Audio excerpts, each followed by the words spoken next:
Mummy papa, आज मेरी 12वीं क्लास का रिजल्ट आ गया और उसमें मैंने टॉप किया है और आसपास के क्षेत्र में सबसे ज्यादा नंबर मेरे आए। आकर तुमने 12वीं भी पास कर ली, शाबाश बेटी। हाँ बेटी, ये तो तुमने गजब ही कर दिया। पापा अब तुम मेरा एडमिशन कॉलेज में करवा दो, मैं दिन रात मेहनत करके एक सरकारी नौकर बन जाऊंगी। नहीं, आगे पढ़ने का ख्याल अपने दिमाग से निकाल दो। हमें जितना पढ़ाना था उतना तुम्हें पढ़ा चुके। अब घर के काम काजों में अपनी माँ के साथ हाथ बटाओ, समझाओ इसे।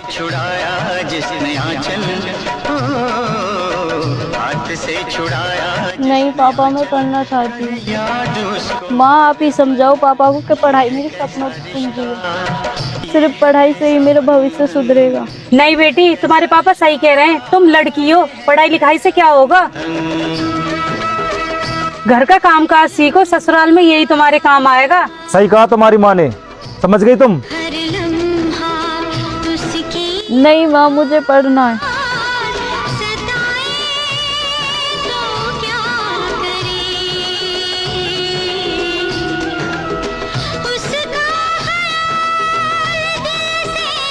अरे शगुन कहाँ है, वो दिखाई नहीं दे रही।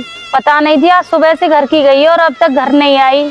अच्छा, पता नहीं कहाँ गई होगी वो। बेटा शगुन, तुम कहाँ गई थी? पापा मैं आगे की पढ़ाई के लिए कॉलेज देखने गई थी। मतलब अभी तक तेरे सर से पढ़ाई का भूत नहीं उतरा?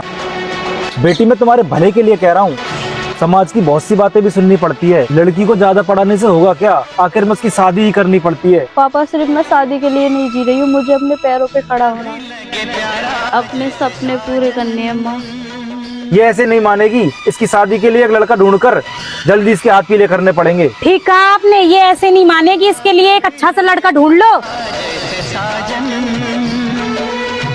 नहीं माँ, मुझे पढ़ना है। कभी नफरतों में पलता है। अरे निधि, तू 12वीं पास करने के बाद क्या करेगी? मैं तो 12वीं पास होने के बाद अपनी माँ के काम काजों में हाथ बटाऊंगी। और सरिता तू? मेरे घर वाले तो अभी से ही मेरी शादी के लिए लड़का ढूंढ रहे हैं। 12वीं पास तो बहुत दूर की बात है। और सगुन तू तो बता, तू क्या करेगी? मैं आगे पढ़ूंगी और डॉक्टर बनूंगी, लोगों की सेवा करूंगी। हम भी देखेंगे ये समाज तुम्हें कैसे आगे बढ़ने देगा और कैसे डॉक्टर बनने देगा।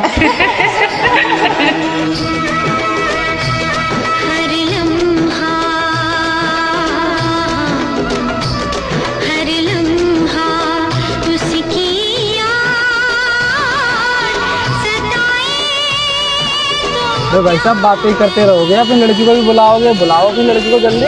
अरे रूबी, बुलाओ ना शगुन को।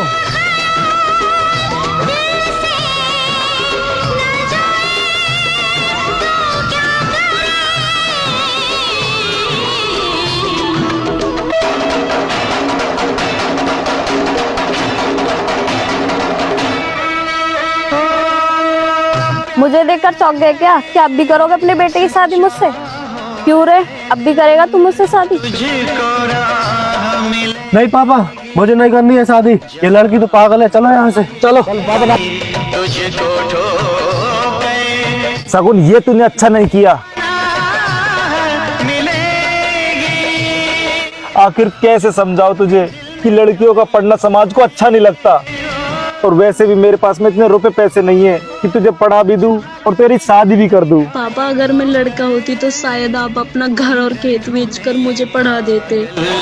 हाथ से छुड़ा। पापा आप पैसे की चिंता मत कीजिए, मुझे सरकार की तरफ से छात्रवृत्ति मिल जाएगी और मैं छोटे बच्चों को ट्यूशन पढ़ाकर कुछ खर्चा तो निकाल ही लूंगी। और रही बात समाज की, तो पापा आप ही सिखाते थे सही काम के लिए समाज की बातों की परवाह नहीं करनी चाहिए। हाँ मैं कहता था, लेकिन इस बात की इजाजत मैं तुझे कभी नहीं दे सकता, समझ गई तू?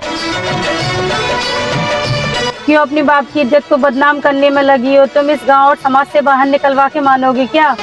अब भी वक्त है, सुधर जाओ बेटी, हम तुम्हारा भला ही चाहते हैं।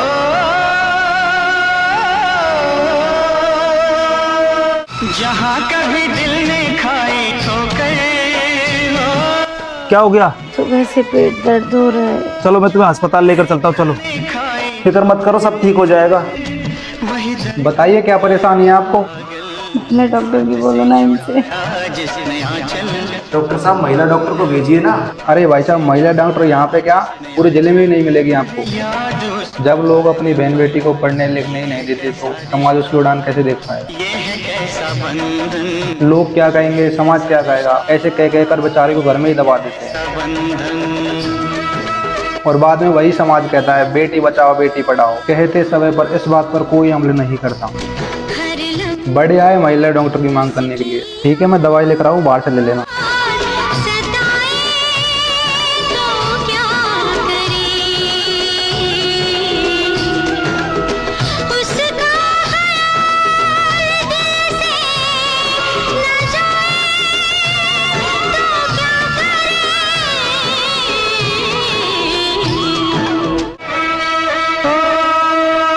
बेटी, तुम्हें याद है मैंने तुमसे एक दिन क्या कहा था कि सही कामों के लिए समाज की बातों की परवाह नहीं करनी चाहिए, जो सही है वही करना चाहिए।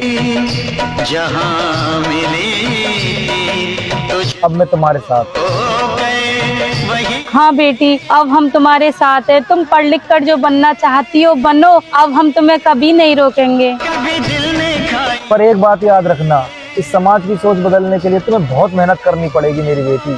पापा, आप दोनों फिक्र मत करो, मैं पढ़ाई में पूरी जान लगा दूंगी। वही डर ढूंढे ये पागल, हाथ से छुड़ाया जिसने आंचल, हाथ से छुड़ा